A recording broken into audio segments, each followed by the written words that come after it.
Hello प्यारे बच्चों, आज हम क्लास 7th हिंदी पार्ट 4 दो कविताएं के प्रश्नों के उत्तर को हल करेंगे। शब्दार्थ।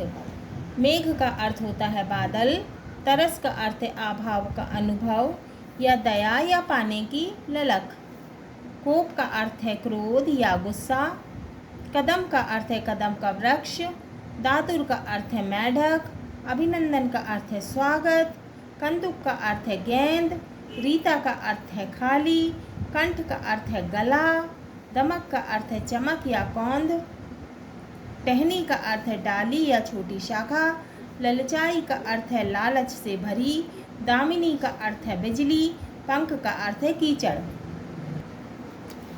अब हम संदर्भ प्रसंग सहित व्याख्या को करेंगे। पहला है धिन धिन डैश मेघ बजे।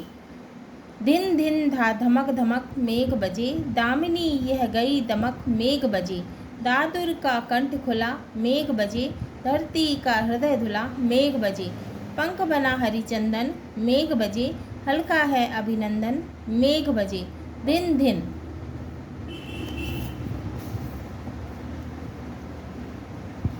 संदर्भ। प्रस्तुत पद्यांश हमारी पाठ्य पुस्तक भाषा भारती के दो कविताएं नामक पाठ से लिया गया है। इसके रचयिता सुप्रसिद्ध कवि श्री नागार्जुन हैं। प्रसंग। प्रस्तुत पद्यांश में कवि ने वर्षा ऋतु के समय का मनोहारी मतलब बहुत अच्छा सुंदर चित्रण किया है। व्याख्या। कवि कहते हैं कि वर्षा ऋतु के आगमन पर आसमान में घने बादल छा गए हैं। चारों तरफ जल का अथाह भंडार लिए बादल घुमड़ घुमड़ कर गिरने लगे हैं तथा चारों ओर बिजलियां चमकने लगती हैं। बादलों को यूं घिरने और वर्षा के आगमन की प्रतीक्षा में तालाबों में मेढक टर टर करने लगते हैं। धरती पर छाई हुई धूल भी उसके आने से हट जाती है तथा वह साफ हो जाती है। वर्षा के कारण उत्पन्न हुई धरती का कीचड़ भी हरिचंदन के समान हो गया है, जिससे किसानों ने अपने हल को स्वागत का तिलक लगाया है। इस प्रकार वर्षा के बादल गर्जना करते हुए धिन धिन धा धमक धिन धिन धा की ध्वनि उत्पन्न कर रहे हैं। इस प्रकार वर्षा ऋतु के आगमन पर पूरी पृथ्वी मनोहारी हो गई है। फूले कदम। दूसरा, फूले कदम डैश फूले कदम। फूले कदम टहनी टहनी के कंदुक सम झूले कदम। फूले कदम सावन बीता बादल का कोप नहीं रीता, जाने कब से वो बरस रहा, ललचाई आँखों से नाहक जाने कब से तू तरस रहा। मन कहता है छूले कदम फूले कदम फूले कदम। प्रसंग। प्रस्तुत पद्यांश में कवि ने वर्षा ऋतु में विशेष रूप से खिलने वाले कदम के फूल का चित्रण किया है। संदर्भ। पूर्ववत यानी पहले जैसा है। व्याख्या। कवि कहते हैं कि वर्षा ऋतु में कदम के फूल विशेष रूप से खिल उठे हैं। कदम का यह पेड़ मदमस्त होकर फलने फूलने लगा है। वृक्ष की डालियों पर असंख्य फूल खिल उठे हैं तथा उनकी शाखाओं के हिलने से ऐसा प्रतीत हो रहा है मानो कदम का पेड़ एक गेंद के समान झूल रहा है। सावन का महीना बीत गया है, किंतु ऐसा लगता है कि मानो बादल का गुस्सा अभी कम नहीं हुआ है। वह अब भी अपनी पूरी शक्ति के साथ वर्षा करने के लिए तैयार खड़ा है। इसलिए तू अर्थात बादल बिना किसी अधिकार के लालच भरी दृष्टि से कदम को देखने तथा छूने के लिए तरस रहा है। इसीलिए तू अपनी यह इच्छा पूर्ण कर ले, क्योंकि खिले हुए कदम की सुंदरता चारों ओर बिखरी हुई है। वह अभी फल फूल रहा है। अभ्यास प्रश्न। बोध प्रश्न। प्रश्न 1। निम्नलिखित प्रश्नों के उत्तर लिखिए। का मेघ बजने से कवि का क्या आशय है? मतलब मेघ बजने से कवि का क्या मतलब है? उत्तर। मेघ बजने से कवि का आशय बादलों की गर्जना से है। बादल गड़गड़ करते हैं ना, उससे है। ख। पंख किस प्रकार से हरिचंदन लगने लगता है? तो पंख का अर्थ होता है कीचड़।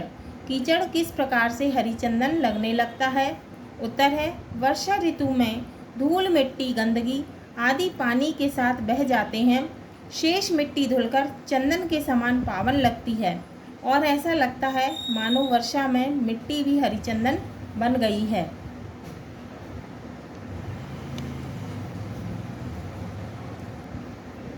गा, वर्षा के आगमन से क्या क्या परिवर्तन होने लगते हैं? तो उत्तर है वर्षा के आगमन से प्रकृति में कई परिवर्तन होने लगते हैं। आकाश बादलों से भर जाता है। तालाबों में से मेढक टर टर की आवाज़ करने लगते हैं। पृथ्वी साफ स्वच्छ हो जाती है। मिट्टी पानी के मिलन से बनी कीचड़ हरिचंदन के समान लगती है, जिससे किसान अपने हलों को स्वागत में तिलक लगाते हैं। इस प्रकार चारों ओर का वातावरण अत्यंत मनोहारी मतलब सुंदर प्रतीत होता है। घ, धरती का हृदय किस प्रकार धुला लगने लगता है? उत्तर है वर्षा ऋतु में जल के कारण धरती पर पड़ी धूल साफ हो जाती है।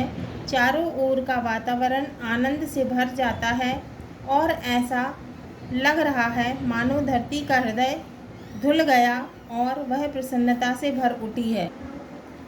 प्रश्न 2, रिक्त स्थानों की पूर्ति कीजिए। डैश का कंठ खुला, क्या आएगा? खालिस्तान में दादुर, दादुर का कंठ खुला। धरती का हृदय धुला, पंख बना हरिचंदन, मेघ बजे। उत्तर, दादुर का कंठ खुला, खालिस्तान में आएगा दादुर। धरती का हृदय धुला, खालिस्तान में आएगा हृदय। पंख बना हरिचंदन, मेघ बजे, खालिस्तान में आएगा पंख बना हरिचंदन। प्रश्न 3, निम्नलिखित पंक्तियों का भाव स्पष्ट कीजिए। का हल्का है अभिनंदन।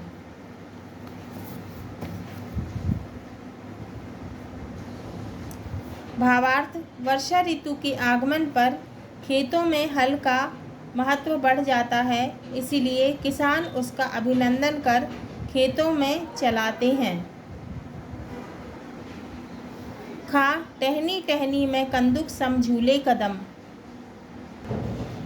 ख, भावार्थ, वर्षा ऋतु के आगमन पर कदम के पेड़ पर गोल गोल आकार के फूल खिल जाते हैं तथा ये टहनी पर गेंद के समान लटके हुए दिखाई देते हैं।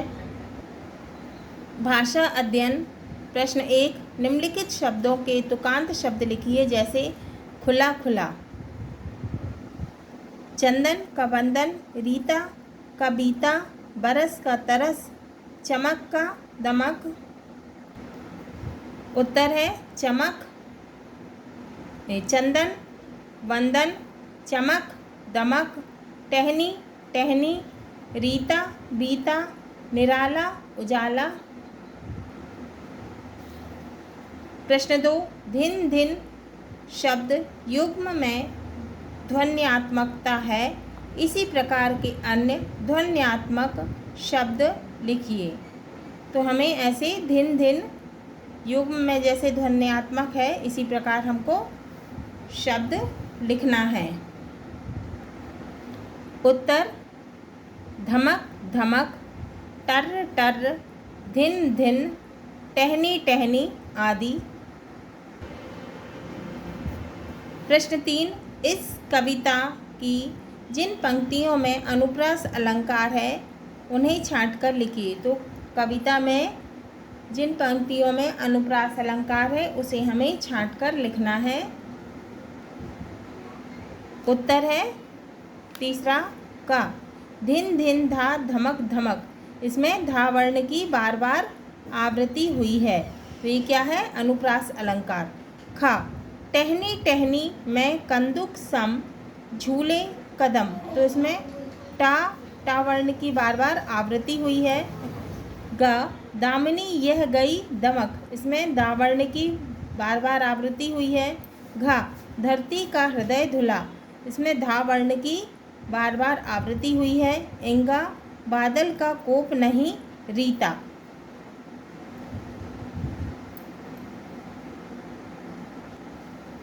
प्रश्न 4, निम्नलिखित शब्दों में प्रयुक्त उपसर्ग को अलग कीजिए। अभिनंदन, अभिवादन, विराग, प्रवचन, अभियोग, वियोग, प्रयोग। उत्तर है अभिनंदन बराबर अभि धन नंदन, अभि प्लस नंदन।